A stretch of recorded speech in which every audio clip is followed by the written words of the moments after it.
सरकार uniform civil code को डर दिखा रही, डंडा दिखा रही, जिसे एक भड़काने का मुद्दा बना रही। हकीकत में होना ये चाहिए कि मुस्लिम तबके के बीच में आप डिबेट करिए, डिस्कशन करिए, उनको तैयार करिए। अब वो मौलाना बोले 70 साल के मौलाना और 22-23 साल की बच्ची, मौलाना बोले अब नहीं तलाक नहीं दूंगा, क्या? अब बाहर घर में रोना पीटना पड़ा, फिर तमाम आस पड़ोस के सब इकट्ठे हुए, मौलाना को प्रेशराइज किए, तब जाके मौलाना माने उसको लड़की को। अब ये इंदिरा जी जैसा भी नहीं हो रहा कि स्टेशन पर सोता हुआ साधु मिला, उसकी भी नस काट दी, बोले नसबंदी करनी है क्या? सिपाही कोटा लिए घूम रहा, 12-12 साल के लड़कों की नसबंदी ठोक दी, उसके बाद सरकार चली गई उसी नसबंदी में। कर तो थी तब राज्य के नीति नियामक निर्देशक शब्द बाबा साहब अंबेडकर, राष्ट्र जागरण, देश जागरण, जन जागरण, सहमति की जरूरत नहीं महसूस हुई। बोले कैंची दे दो सबके हाथ में, क्या? बोले आज ही भारत की जनसंख्या स्थिर कर देंगे।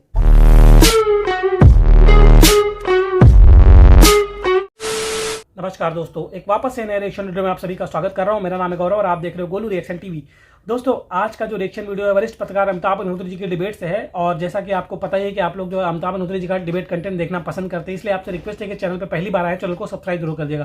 दोस्तों, आज की वीडियो में आप लोग देखेंगे कि जो भारत में जो है यूसीसी यानी कि एक देश एक कानून जो बनने की जो है बात हो रही है, उसका जो है भारत की कुछ विपक्षी पार्टियां तथा कथित जो कट्टरपंथी जो मौलाना है वो जो है इसका जो है विरोध करते हुए नजर आ रहे हैं। खास करके कांग्रेस पार्टी, अभी डिबेट में आप लोग देखेंगे कांग्रेसी प्रवक्ता जो त्रिपाठी जी हैं वो जो है बोल रहे हैं कि यूसीसी कानून लाने से पहले मुस्लिमों से आपको जो है बात करनी चाहिए। वही 70 साल से जो है ये सत्ता में थे, तब इन्होंने कोई काम नहीं किया।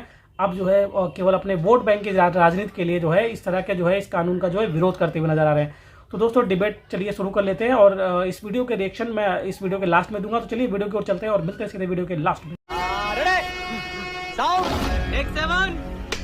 केबी त्रिपाठी साहब, मैं कल जब ये विधि आयोग ने ये जो प्रपत्र जारी किया तो मैं इस पर कांग्रेस का ऑफिशियल रिएक्शन भी देख रहा था। कांग्रेस को भी बड़ा नागवार गुजर रहा है, जबकि संविधान सभा ने इसको अगर नीति निर्देशक उसमें रखा था और कहा था कि सरकारें इस दिशा में कोशिश करेंगी, आगे बढ़ेंगी, तो उस वक्त तो कांग्रेस ही कांग्रेस थी, ज्यादा नहीं। बिल्कुल। अब कांग्रेस करिए कि ये पोलराइजेशन का गिमिक है। क्यों भाई?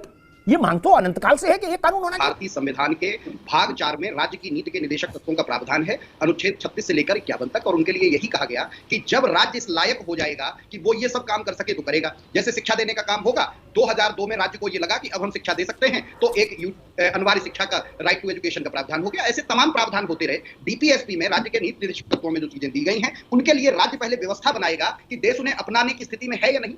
ये यूनिफॉर्म सिविल कोड है, जैसा मैं जिक्र अभी कर रहा हूं कि ये जो अपराध का कानून है वो तो देश में पूरा एक है ही। एक देश एक कानून तो ऑलरेडी चल रहा है, लेकिन जो सिविल के मामले होते हैं, परिवार के मामले होते हैं, ये हमारी संस्कृति से जुड़े हुए होते हैं, ये हमारे समाज से जुड़े हुए होते हैं। तो हमें समाज को मुख्य धारा में लाने की जरूरत है। अभी इस तरह का समाज हम नहीं बना पाए कि आज बाय फोर्स किसी पर हम समाज के कानून ठोक दें। तो सिविल कोड के लिए हमें पहले उस तरह का एक समाज तैयार करना होगा, सर्वसहमति तैयार करनी होगी, सब लोगों का मन बनाना होगा। उस दिशा में तो ये सरकार काम नहीं कर रही। ये सरकार यूनिफॉर्म सिविल कोड को डर दिखा रही, डंडा दिखा रही, जिसे एक भड़काने का मुद्दा बना रही। हकीकत में होना ये चाहिए कि मुस्लिम तबके के बीच में आप डिबेट करिए, डिस्कशन करिए, उनको तैयार करिए। वन लाइनर ये आप कांग्रेस का जन जागरण करो, वन लाइनर है कांग्रेस का जन जागरण करो, कानून मत लाओ। मैं समझ गया, जो इससे प्रभावित हो रहे हैं उनको तो आपको पहले तैयार करना। ठीक है त्रिपाठी जी, सबको बहस मिल जाए। मैं आचार्य जी के पास चलूंगा। एक त्रिपाठी जी बड़े योग्य व्यक्ति हैं और ये जो आईएएस की तैयारी करते हैं, उन जो नौजवानों को पढ़ाते हैं और सब, इसलिए इनका ज्ञान बड़ा है। लेकिन दो बातें मैं कहूंगा, इसका फैसला कौन करेगा कि राज्य लायक हो गया कि नहीं हो गया? बिल्कुल सही। सरकार ही करेगी कि गुड्डू पप्पू चुन्नू मुन्नू सब बताएंगे कि राज्य लायक नहीं हुआ। बोले अभी नहीं, अभी रुक जाओ, ए राज्य रुक जाओ, गुड्डू अभी करे, अभी हम तैयार नहीं है। ये तो नहीं हो सकता देश में। और ये इंदिरा जी जैसा भी नहीं हो रहा कि स्टेशन पर सोता हुआ साधु मिला, उसकी भी नस काट दी, बोले नसबंदी करनी है क्या?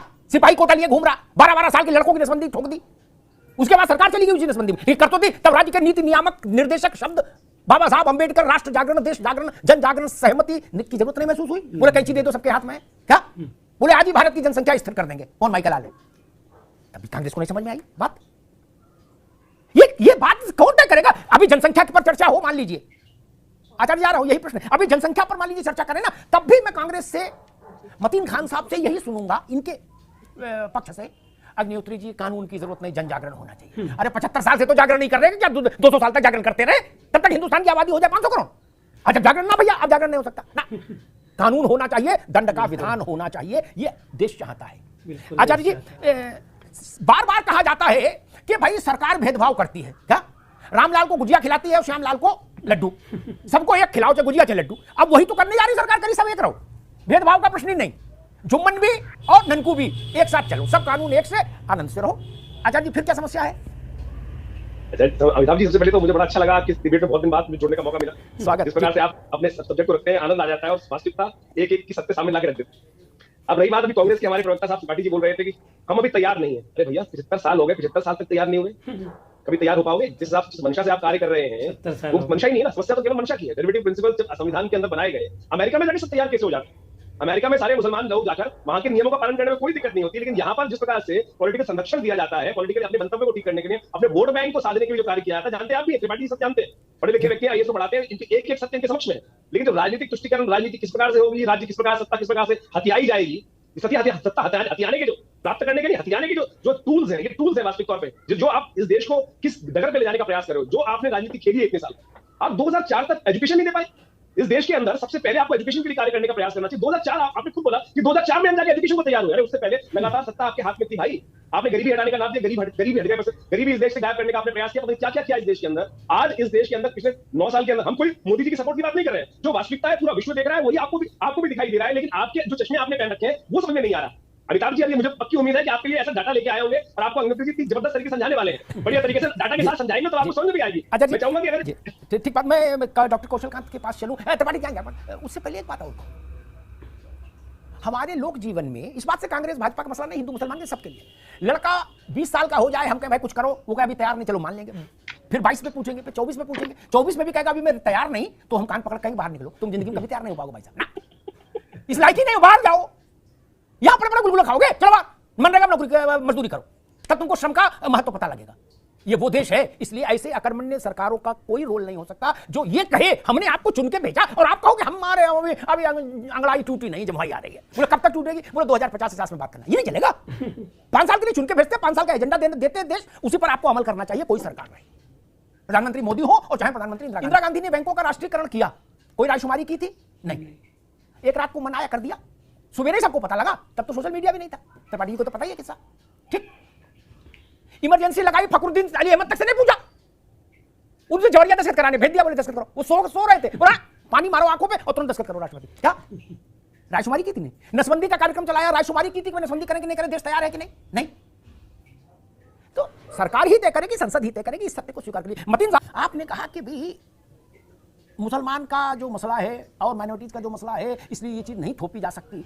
ओवैसी कह रहे हैं बगावत कर देगा मुसलमान, सड़कों पे उतर आएगा। गोवा में कोई गृह युद्ध हुआ, ऐसी खबर आई कभी? वहां हमेशा से लागू है क्या? जब भाजपा नहीं थी तब से लागू है, ठीक। कभी आपने सुना गोवा में दंगे हो गए इस बात को लेके? कभी सुना गोवा में मुसलमान तकलीफ में है, ईसाई तकलीफ में है, हिंदू तकलीफ में है, कि आदिवासी तकलीफ में है? नहीं ना। वहां का हर आदमी बरमूडा पहन रहा, समुद्र में नहा रहा है, आनंद ले रहा है। नहीं मतीन खान साहब जी, फिर क्या समस्या है? नहीं, आप जो कह रहे हैं सदुद्दीन ओवैसी ने बगावत का बात कही, बगावत कहाँ भाई? सरकार की नीतियों का विरोध तो हर कोई कर सकता है। जी नहीं, उन्होंने कहा था बगावत करेंगे, नीतियों के विरोध में बगावत कहा था। नहीं है? अरे भाई मैंने बोला प्रामाणिकता, उन्होंने ओवैसी का शब्द है बगावत करेंगे, समझिए ना आप, विरोध सब कर सकते हैं, बगावत कोई नहीं कर सकता। नहीं सकते क्या जी सरकार की नीतियों का विरोध कर, कॉमन सिविल कोड का क्या रूपरेखा? सरकार की नीति नहीं, संविधान का विरोध होगा भाई। कैसे सरकार की नीति संविधान है, की जाएगी, संविधान कैसे में रियासत दी जाएगी?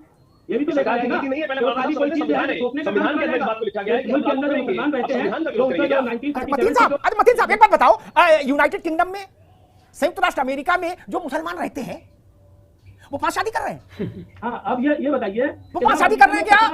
या वहां के थाने में नहीं जाते, बोले ना, या वहां अपना कोई अलग से सिविल कानून चलाते हैं? नहीं ना, वहां तो मौलाना साहब कोई कानूनी, मतीन भाई कोई कानूनी नहीं जनता आपका संविधान है, 50 स्टेट में 50 संविधान है अमेरिका में, मालूम है आपको?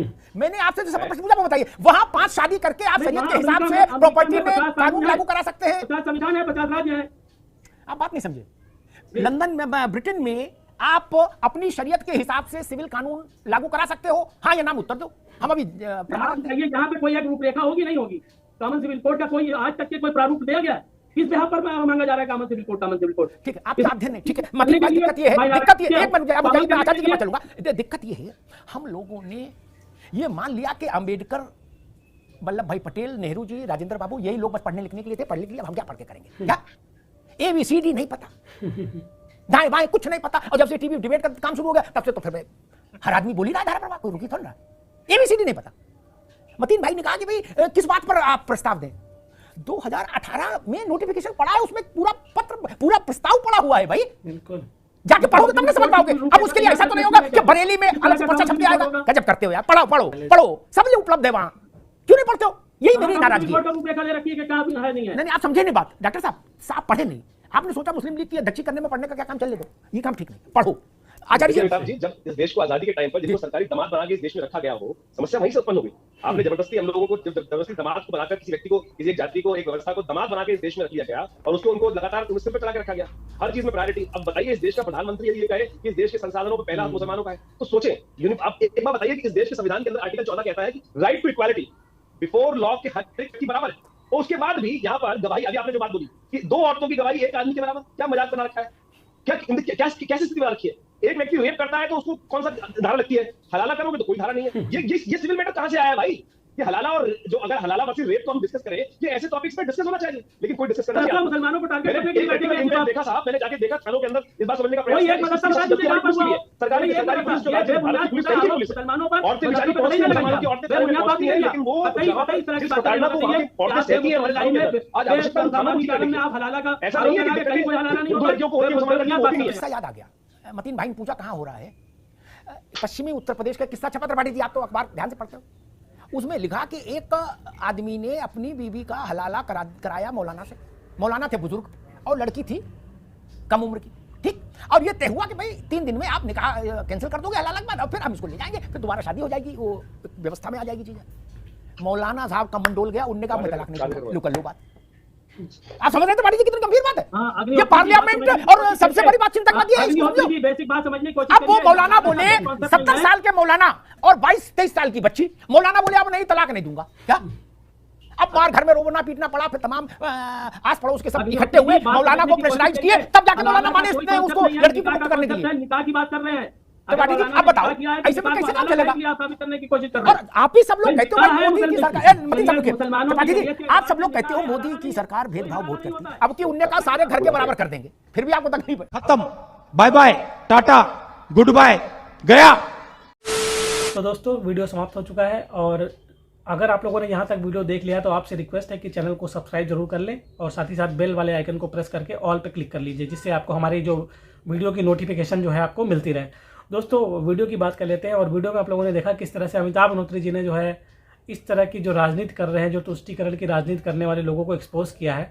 देखिए दोस्तों, एक देश एक संविधान, मतलब हर देश में जो है इस तरह का जो लागू है, अगर कोई चाहे अमेरिका की बात कर लो, चाहे ब्रिटेन, कहीं भी हो, मतलब उनका ही कानून चलता है। लेकिन यहाँ पे जो है मतलब इन लोगों को जो है, खास करके मुस्लिम समुदाय को जो है अलग से उनको जो है अपना सरिया चाहिए, है ना। इसीलिए जो है ये लोगों का जो है, ये लोग जो है यूसीसी का विरोध कर रहे हैं। उसी में जो कांग्रेस पार्टी है वो भी जो है इस कानून का विरोध करती हुई नजर है, क्योंकि उसको जो है अपना जो तुष्टीकरण की राजनीति करती है, उसको अपने वोट बैंक की जो है चिंता सताने लगती है कि भाई अगर इसका हम समर्थन कर देंगे तो हमारा वोट बैंक जो है छिटक जाएगा। इसीलिए जो भारत की राजनीति बहुत गंदी राजनीति, खास करके जो विपक्षी पार्टियां जो सेकुलर राजनीति करती हैं तुष्टीकरण की। तो दोस्तों, डिबेट में आप लोगों ने देखा कि कांग्रेस पार्टी की जो प्रवक्ता हैं उनको जो है अमिताभ अग्निहोत्री जी ने बहुत ज़बरदस्त तरीके से एक्सपोज कर दिया है, क्योंकि ये जो है 70 साल से मतलब राजनीति में थे, तब इन्होंने कोई बात नहीं की, और अब जो है इस तरह की बातें कर रहे हैं। जब डिबेट में अभी अमिताभ अग्निहोत्री जी ने किस्सा सुनाया पश्चिमी यूपी वाला, कि जो हलाला के बाद जो मौलाना साहब हैं उनका जो दिल आ जाता है उस लड़की पे जिसका जो है, और उसको जो तलाक देने से मना कर देते हैं, क्योंकि दोस्तों इनके यहाँ पे प्रथा चलती है ना हलाला।